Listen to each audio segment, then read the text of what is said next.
Hello everyone, welcome to the world of stories. और आ गया हूं फिर से मैं आप लोगों के सामने एक और नया रियल सुपर नेचुरल एक्सपीरियंस लेकर। बाबा हरभजन सिंह के बारे में तो आप सभी लोगों ने सुना होगा।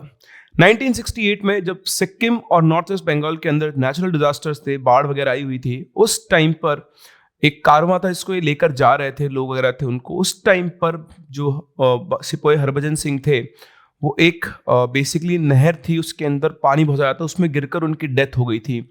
उसके बाद मतलब 5 दिनों तक उनकी बॉडी को सर्च किया गया। उसके बाद एक जो उनका फेलो आर्मी ऑफिसर था, उसके सपने में वो आए, उन्होंने उनको बताया कि यहाँ पर उनकी डेड बॉडी है। उन्होंने उसको इग्नोर किया, बट उसके नेक्स्ट डे ही उनकी डेड बॉडी जो मिली वो एग्जैक्टली उसी स्पॉट पर थी जहाँ पर सपने में आकर उन्होंने अपने फेलो आर्मी ऑफिसर को बताया था।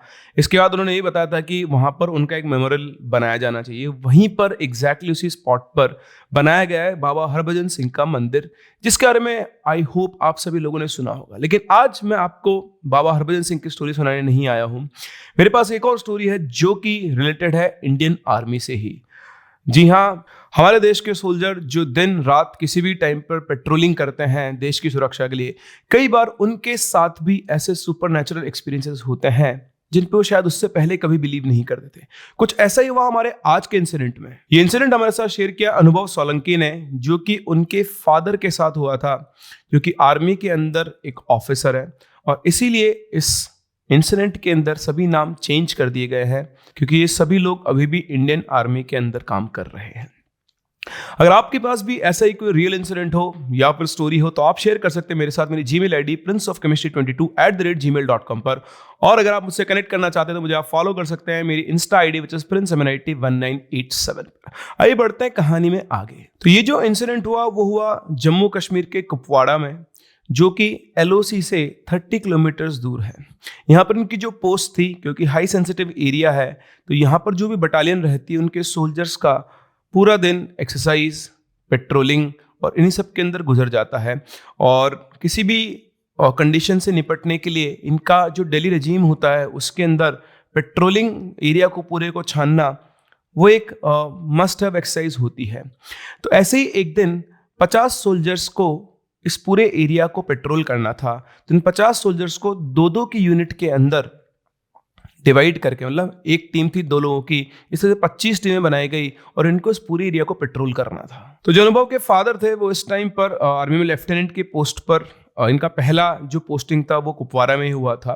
तो इनको डेडलाइन दी गई थी कि शाम को करीबन 5:30 बजे तक वापस सभी को पेट्रोल करके पहुंचना है। तो इस तरह से घूमते हुए सभी लोग पेट्रोल करने गए। तो इनकी टीम में जो इनके फादर थे, उनकी टीम में इनके एक और सेम रैंक का ऑफिसर थे दोनों। और ये पेट्रोल करके करीबन 1 घंटा पहले, डेडलाइन से 1 घंटा पहले ही वापस आ चुके थे। तो रास्ते में आते टाइम उन्हें एक सोल्जर मिला। उन्होंने उसे देखा और पूछा, सिपाही गुरदयाल, तुम अकेले क्यों घूम रहे हो? तुम्हारा साथी कहाँ है? तो उसने कहा कि साहब जी, मेरा साथी रमेश है और वो बस अभी थोड़ा नहर से पानी लेने गया है, बस 5 मिनट में आता ही होगा। आप लोग कैंप की तरफ चलिए, हम लोग भी पहुंचते हैं। तो इनके फादर, उनके जो फेलो ऑफिसर थे, वो लोग बेस कैंप की तरफ चले गए। बेस कैंप करीबन 7 बजे के आसपास बेस कैंप के अंदर बहुत तेज हलचल हुई, चीज़ें सभी के पास पहुंचना शुरू हुई कि जो सिपाही गुरदयाल है वो करीबन 1 घंटा लेट आया है और उसने रिपोर्ट किया है कि जो सिपाही रमेश है वो मिसिंग है। पूरी बटालियन को वहां पर इत्तला कर दी गई। जैसे जैसे 1-1 मिनट पास हो रहा था, रमेश की लाइफ के ऊपर थ्रेट बढ़ती जा रही थी, क्योंकि वो पूरा एक जंगल वाला एरिया है, वहाँ वाइल्ड एनिमल्स हो सकते हैं। उसके अलावा जो भी टेररिस्ट होते हैं या मिलिटेंट्स होते हैं वो भी वहाँ पर प्रेजेंट हो सकते हैं और उसकी जान को खतरा हो सकता है।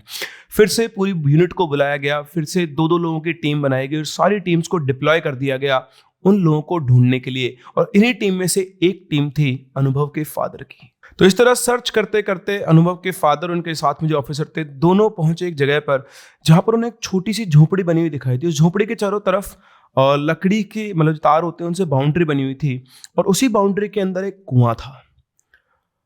उसको देखकर लग रहा था कि यहाँ कोई रहता नहीं है, मतलब एक छोटा सा, जैसे इन एरियाज के अंदर ना छोटे छोटे से। तो इसी सर्च ऑपरेशन के दौरान अनुभव के फादर और उनका जो फेलो ऑफिसर था वो पहुंचे एक जगह पर जहां पर उन्हें एक पुरानी सी झोपड़ी बनी हुई दिखाई दी। उस झोपड़ी के चारों तरफ फेंसिंग थी और उस फेंसिंग के अंदर एक कुआं था।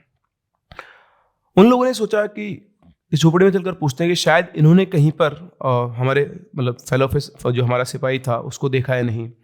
तो जैसा कि होता है, आप जानते हैं आर्मी के अंदर किसी भी अननोन जगह पे जाने से पहले सारा विजुअल स्कैन करना होता है, कहीं कोई है तो नहीं। उसके अलावा उनको लैंडमाइंस वगैरह को भी देखना होता है, जो जनरली मिलिटेंट्स बिछा सकते हैं या फिर आर्मी खुद बिछाती है।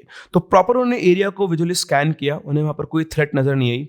उसके बाद फेंसिंग को क्रॉस करके वो हट के गेट पर पहुंचे और गेट पर पहुंचकर उन्होंने नॉक किया। और जैसे उन्होंने नॉक किया, उनको एक आवाज सुनाई दी, वो दर्द में है।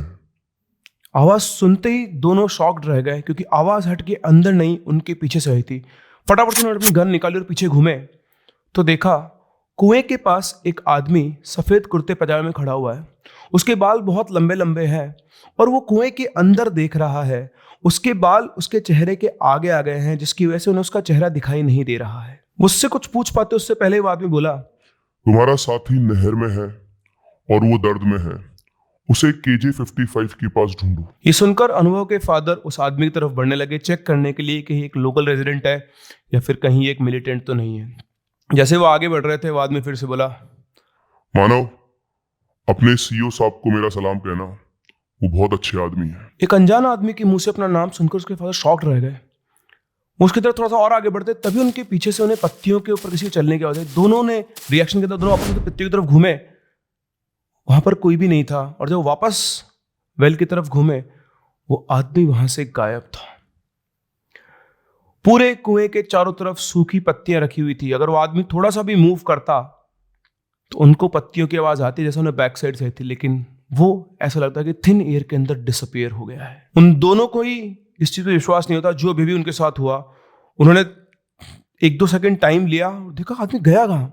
फिर याद आया कि वो क्या कर गया है। उन्होंने फटाफट से ये इंफॉर्मेशन रिले की पूरी टीम्स को कि KJ-55 के पास नहर में रमेश सिपाही की लोकेशन है। सभी टीम्स उसी तरफ पहुंची और एग्जैक्टली उसी स्पॉट पर सिपाही रमेश पड़ा हुआ था। उसका पैर 2 बड़े बड़े लकड़ी के गट्टरों के बीच में फंस गया था और उसकी हालत को देखकर लगा था उसने अपनी पूरी हिम्मत लगा ली थी उससे फ्री होने की, लेकिन फिर भी वो वहां से फ्री नहीं हो पा रहा था। उसकी एनर्जी ऑलमोस्ट ड्रेन हो चुकी थी। बड़ी मुश्किल से उसको उस लकड़ी के गट्ठे के नीचे से निकाला गया और उसको बेस कैंप ले जाया गया। रमेश का फर्स्ट एड हो जाने के बाद और सब चीज़ सेटल होने के बाद इसके जो फादर थे वो पहुंचते अपने कमांडिंग ऑफिसर, जिनको CEO साहब कहते हैं। तो ये CEO साहब के पास पहुंचते उन्हें जाकर बताते हैं कि किस तरह से उन्हें वो झोपड़ी मिली और वहां पर उन्हें एक मिस्टीरियस इंसान आदमी मिला, जिसने ये कहा कि अपने CEO साहब को कहना, मेरा सलाम देना और कहना कि वो बहुत अच्छे इंसान है। इनकी बात सुनकर मेरे CEO साहब तो बिल्कुल अमेज रह गए। बोले, क्या बात कर रहे हो, तुम्हें वो मिला था?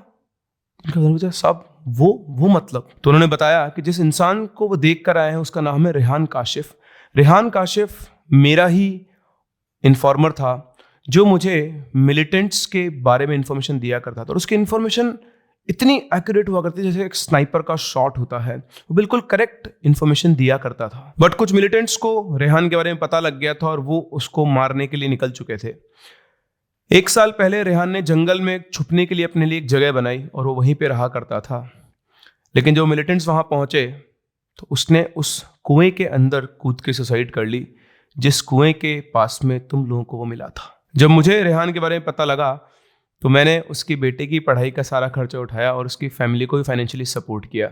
शायद इसीलिए रेहान ने तुम लोगों से बात कही और वो मुझे इस चीज़ के लिए धन्यवाद देना चाहता था। तो ये एक ऐसा एक्सपीरियंस था जो कि सुपर नेचुरल था, ये हॉरर नहीं था। लेकिन आर्मी में पेट्रोलिंग करते हुए टाइम आर्मी ऑफिसर्स को एक ऐसा इंसान मिला जो ना सिर्फ एक आर्मी ऑफिसर की जान बचा कर गया, जो काम वो पहले भी किया करता था, उसी के साथ साथ उसने अपनी ग्रेटफुलनेस दिखाई इंडियन आर्मी की तरफ। तो आप लोगों को क्या लगता है, क्या रेहान की स्पिरिट उसी वेल में ट्रैप हो गई थी? क्या आगे भी वो इसी तरह आर्मी की हेल्प करता रहेगा, या फिर ये लास्ट टाइम था क्योंकि उसे CEO साहब को सिर्फ अपना थैंक्स कहना था, इसलिए वो उन लोगों के सामने आया था? अपने जवाब मुझे कमेंट सेक्शन में जरूर बताएं। अगर आपको कहानी पसंद आई हो तो इसे लाइक जरूर करें, शेयर कर सकते हैं, मैक्सिमम लोगों के साथ शेयर करें। और हम मिलते हैं अपनी अगली कहानी में। तब तक के लिए keep loving and keep listening.